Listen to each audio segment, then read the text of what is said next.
Petrol প্ৰতি লিটাৰৰ দাম 111 টকা আৰু এই দাম 111 টকাৰ দামটো এইখন অসমতেই। হয়তো আপুনি ভাবিছে প্ৰতি লিটাৰৰ দাম 111 টকা হয়নে, কিন্তু এই মুহূৰ্তত মই এটা পেট্ৰল ডিপুত যিহেতু আছোঁ, ক'ত গুৱাহাটী মহানগৰ এটা পেট্ৰল ডিপু, আৰু পেট্ৰল ডিপুটো মই দেখুৱাম যে পেট্ৰল প্ৰতি লিটাৰৰ দাম 111 টকা হয়।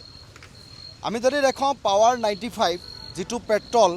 আৰু সেই পেট্ৰলৰ দাম আপুনি চাওক 111.85 টকা, অৰ্থাৎ 1 লিটাৰ পেট্ৰলৰ দাম এতিয়া 111 টকা। আপুনি মই সাধাৰণভাৱে আমি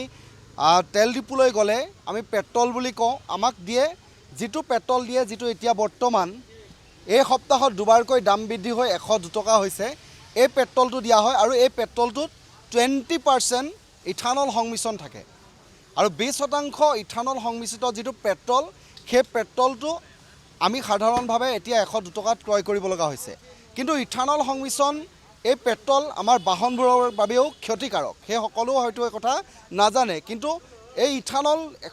যিটো 20% ইথানল সংমিশ্ৰণ থাকে, সেইটোৰ দাম প্ৰায় 102 টকা। দুবাৰকৈ পেট্ৰলৰ দাম বাঢ়িছে। 15 মে'ত বাঢ়িছিলে 3.14 টকা। ঠিক একেদৰে আজিৰ দিনটোত আমি 90 পইচা ইতিমধ্যে বৃদ্ধি হোৱাৰ পাছত দেখা গৈছে 102 টকা। দাদা, মই অকণমান আপোনাৰ ওচৰলৈ আহোঁ। শেহতীয়াকৈ দুবাৰকৈ এই পেট্ৰলৰ যিটো দাম বৃদ্ধি, কি ক'ব বিচাৰিব? পেট্ৰলৰ দাম এতিয়া যি দেশত পৰিস্থিতি হৈছে, পেট্ৰলৰ দামটো অভিয়াছলি বাঢ়ি আছে, কিন্তু চৰকাৰে এটা অপশ্যন দিছে, ইভিত যাব দিছে। আপোনাৰ যিবিলাক পেট্ৰল গাড়ী আছে সেইবিলাক কম চলাব দিছে। ইভি যিবিলাক আছে, এতিয়া যিবিলাক ডিলাৰ আছে, টাটা ডিলাৰৰ পৰা আমি কাম কৰোঁ। টাটা ডিলাৰত আপোনাৰ এতিয়া ইভিত আপোনাৰ বাহনখন পেট্ৰলৰ নে ইভি?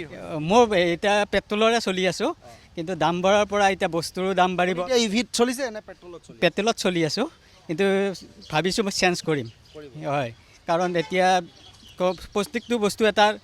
পৰিৱেশৰ লগত আপোনাৰ খাপ খোৱাকৈ বস্তুটো চেঞ্জ হৈ থাকে। এতিয়া আমাৰ যেতিয়া পেট্ৰল ডিজেলৰ যদি দাম বাঢ়ে,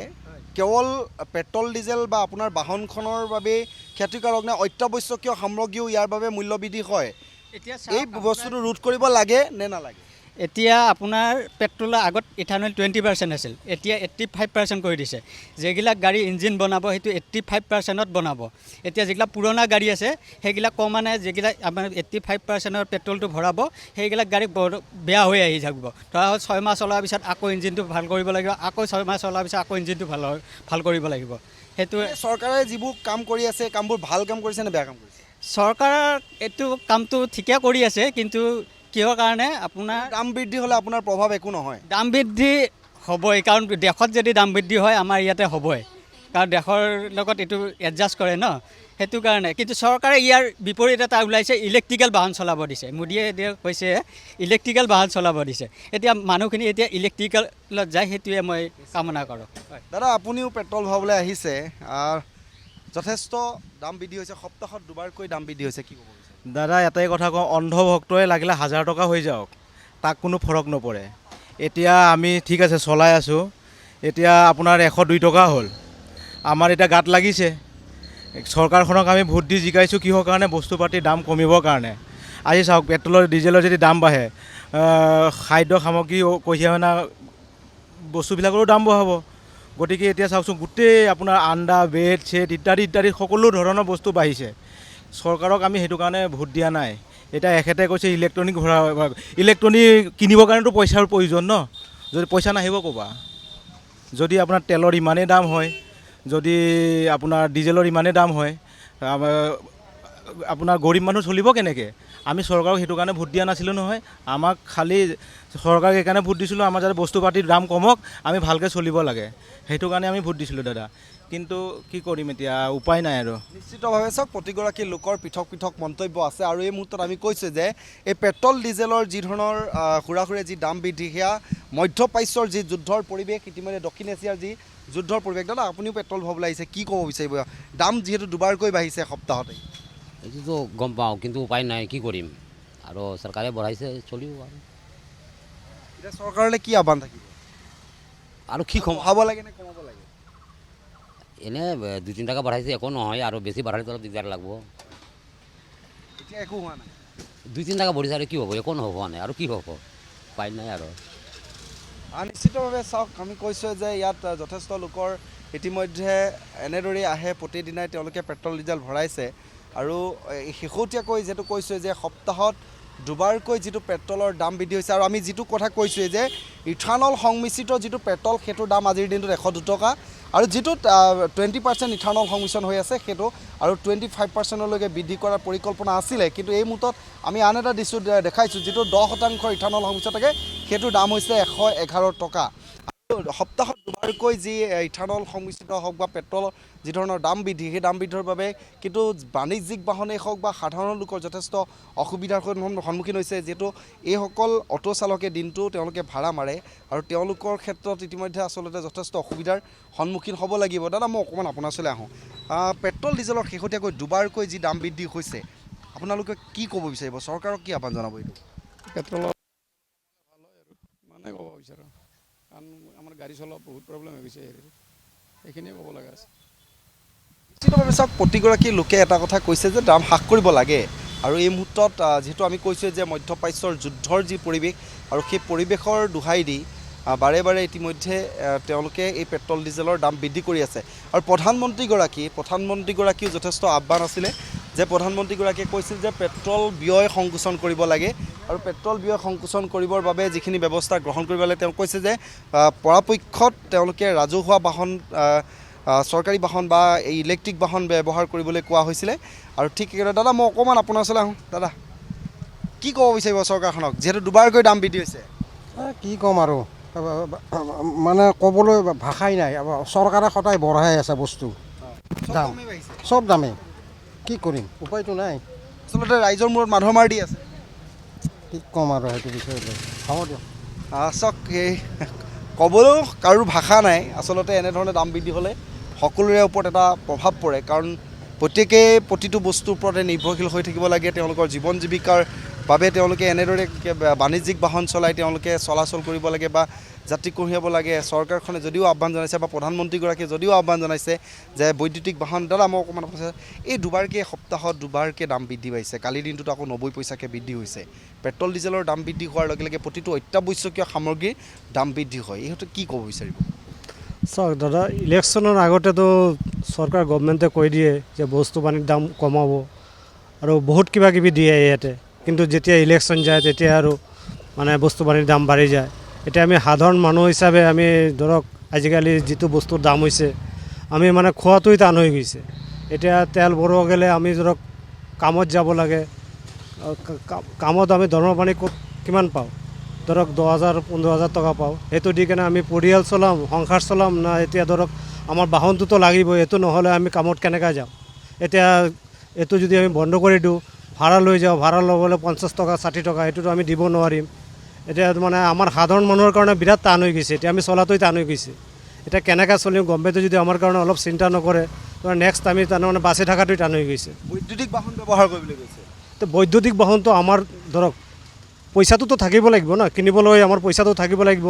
এতিয়া পইচা নহ'লে ধৰক আমাৰ নিচিনা সাধাৰণ মানুহ হিচাপে আমাৰ তাৰমানে এইটো সম্ভৱ নহয় তো গভমেণ্টে কৈছে বৈদ্যুতিক বাহন কিন্তু বৈদ্যুতিক বাহন কিনিব গ'লেতো বিনা পইচাততো আমাক নিদিয়ে আমাৰতো পইচা দিব লাগিব পইচা নহ'লে আমি কেনেকৈ কিনিম এইটো গভমেণ্টে অলপ বিবেচনা কৰা দৰকাৰ আমাৰ সাধাৰণ মানুহৰ কাৰণে বনাই চলাটো বহুত টান হৈ গৈছে এই যিবোৰ মুখ্যমন্ত্ৰীৰ পৰা আমি বহুকেইখন ৰাজ্যৰ মুখ্যমন্ত্ৰীৰ কথা যদি চাওঁ তেওঁলোকে কিন্তু ই ৰিক্সাত গৈছে কোনোবাই মানে চাইকেল লৈ গৈছে এনেকুৱা ধৰণৰ কিছুমান মানে এতিয়া দৃশ্য দেখিবলৈ পোৱা গৈছে অথতে চাওক দাদা ইলেকশ্যনৰ আগতে আপুনি দেখিছে না কেনেকুৱা সিহঁতে ধৰক মানে ডাঙৰ ডাঙৰ গাড়ী লৈ কেনে সিহঁতে কিমান পইচা খৰচা কৰিছে কিমান তেলৰ খৰচা কৰিছে আজি ৰলিং গভমেণ্টৰ কথা কোৱা নাই যিকোনো পাৰ্টিত ধৰক সিহঁতে আগতে ফ্লাইটত গৈছে ক'ৰবাত হেলিকপ্টাৰ লৈ কেনে ক'ৰবাত গৈছে তেতিয়া সিহঁতৰ ইন্ধন যোৱা নাই আৰু আমাৰ সাধাৰণ মানুহৰ কাৰণে তাৰমানে ইন্ধনৰ প্ৰব্লেম হৈ আছে এতিয়া তাৰমানে ধৰক যুদ্ধ চলি আছে ঠিক আছে কোনো কথা নাই কিন্তু যুদ্ধৰ কাৰণে যে আমাৰ এপিনে এফেক্ট পৰিব তেতিয়াহ'লে বেলেগ বস্তুৰ দাম ইয়াতে হেৰি কৰক এতিয়া ডাউল চালি সেইবিলাকৰ দাম বাঢ়ি আছে আমি খাম কেনেকৈ চলিম কেনেকৈ এতিয়া কামত আমি কিমান পইচা পাওঁ সেইটোতো সাধাৰণ মানুহৰ কাৰণে গভমেণ্টে অলপ চিন্তা কৰা দৰকাৰ নিশ্চিতভাৱে চাওক আমি কৈছোঁ যে প্ৰতিগৰাকী লোকৰ ইতিমধ্যে মন্তব্যবোৰ পৃথক পৃথক হ'ব কাৰণ কোনোবাই হয়তো ইয়াত চৰকাৰখনক ক'ৰবাত নহয় ক'ৰবাত দোষাৰোপ কৰিব বিচৰা নাই আৰু কোনোবাই কিন্তু ক'ৰবাত দোষাৰোপ কৰিছে কাৰণ চৰকাৰখনে প্ৰতিশ্ৰুতি দিছিলে যে জনসাধাৰণৰ কল্যাণৰ কাৰণে কাম কৰিব মই দাদা অকণমান আপোনাৰ ওচৰলৈ আহোঁ শেহতীয়াকৈ যদি চাওঁ আমি পেট্ৰল ডিজেলৰ দাম দুবাৰকৈ বৃদ্ধি পাইছে আচলতে এই ক্ষেত্ৰত চৰকাৰক কি ক'ব বিচাৰিব দুবাৰকৈ যিহেতু বৃদ্ধি পাইছে নাই এইটো কোনো মানে আমি বেয়া বুলি ক'ব নোৱাৰোঁ পৰিস্থিতি হিচাপত তেখেতৰ যিটো ডিচিজন লৈছে বেষ্ট ডিচিজন দুইফালে চাইছে পাব্লিককো চাইছে আৰু নিজৰ প্ৰব্লেমটোও চাইছে বেলেগ কাণ্ট্ৰি হিচাপততো ইয়াতে বেছি বাঢ়িব লাগে 15 টকা 20 টকা বাঢ়িব লাগে আদাৰ কাণ্ট্ৰি যদি আমি কম্পেয়াৰ কৰোঁ কাৰণ আমি ভোট দিছোঁ ভোট একদম ছাকচেছফুলি ইউজফুল ভোট আছে যেনেকৈ চলাই আছে চৰকাৰ ইয়াতকৈ বেষ্ট কোনো নোৱাৰিব প্ৰায় 10-12খন ৰাষ্ট্ৰত কিন্তু পেট্ৰল ডিজেলৰ দাম হ্ৰাস পাইছে 8 টকা 7 টকা 12 টকালৈকে আহা টাইমত মোৰ দেন 20-25 ডেইজ আকৌ বাঢ়িব পাৰে কিন্তু আমি যেনেকৈ গাড়ীটো ৰাস্তা চাই পেলাই এক্সিলেটাৰ দিওঁ তেনেকৈ ইহঁতে দি আছে পেট্ৰল ডিজেলৰ লগত দুইফালে চাই আছে প্ৰব্লেমটো ছল্ভ কৰি আছে লাহে লাহে আমাকো চাই আছে চাউল দাইল মিঠাতেলৰ পৰা আৰম্ভ কৰি ব্ৰেডলৈকে দাম বাঢ়িছে হোক কোনো কথা নাই আমি বেলেগ বস্তুটো নাচাওঁ মদৰ কথা নকওঁ পাণ গুটকাৰ কথা নকওঁ চাউল দালি পিঁয়াজ সেইটো নাচাওঁ কিয় আমি এই মাত্ৰ যাম এটা ৰজনীগন্ধা খাম 30 টকা লাগিব সেইটো কাৰণে কোনো আপত্তি নাই কিন্তু চাউল দালি নিমখ এইটো পিছফালে লাগি থাকোঁ আমি এইটোতো ৰাজনীতি পাব্লিক হিতৰ কথা নহয় এইটো পাব্লিক যিটো ঘৰত আমি যে চাউল কিনো মাহৰ কেইহাজাৰ টকা কিনো সেই হিচাপত যদি মদৰ তুলনা কৰক কেইগুণা বেছি যায় মদত সেইটো কোনো নাচায় কিন্তু এটা ৰাজনীতি চলাই থাকিব এতিয়া পাব্লিক আগৰ পাব্লিক এতিয়া পাব্লিক ডিচিজন লোৱাটো বেলেগ ধৰণৰ ডিচিজন আছে সেইকাৰণে বেয়া নাপায় কোনো বেয়া নাপায় যদি মই কওঁ যে নাই বহুত বেয়া কাম কৰিছে দ্যাট মিনছ মই অপজিশ্যন পাৰ্টি আম পাব্লিক নহয় মানে সাধাৰণ পাব্লিক নহয় ৰাজনীতিলৈ লৈ গৈছে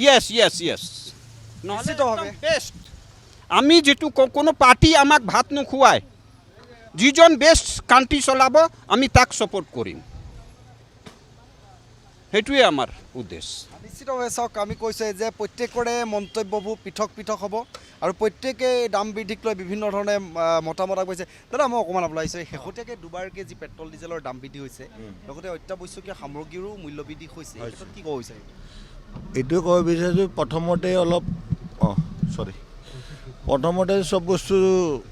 কম কৈ আছিলে এতিয়া ইলেকশ্যন শেষ হৈ গ'ল শেষ হোৱাৰ পিছত চব বস্তুৰ দাম বাঢ়িব সেইটোতো জানে কিন্তু মানুহ চেঞ্জ হ'ব লাগে যদি বস্তুৰ দাম যদি কম কৰে তেতিয়াহে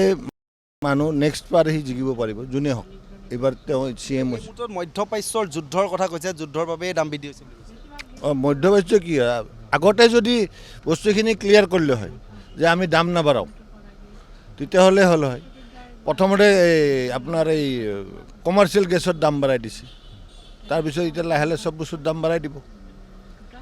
মধ্যবৃত্তিৰ মানুহবিলাক ক'ত যাব যাৰ আছেতো আছেই যাৰ নাই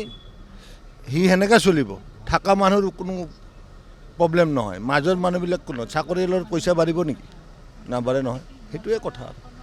এতিয়া তেল ভৰাব আহিলেও চিন্তা কৰিব লগা হৈছে নিশ্চিতভাৱে চাওক আমি এই মুহূৰ্তত দেখুৱাইছোঁ গুৱাহাটী মহানগৰী এটা পেট্ৰল ডিপুৰ দৃশ্য দেখুৱাইছোঁ পৃথক পৃথক মন্তব্য সকলোৰে আৰু এই মুহূৰ্তত আমি দুটা কথা ক'বলৈ বিচাৰিছোঁ যিহেতু ইথানল সংমিশ্ৰণৰ যিটো 20% ইথানল সংমিশ্ৰিত যিটো পেট্ৰল আৰু সেই পেট্ৰলৰ দাম 102 টকা কিন্তু অন্য এটা পেট্ৰল যিটো পাৱাৰ 95 বুলি কোৱা হয় সেই পাৱাৰ 95ৰ আজিৰ দিনটোত প্ৰতি লিটাৰ পেট্ৰলৰ দাম 111 টকা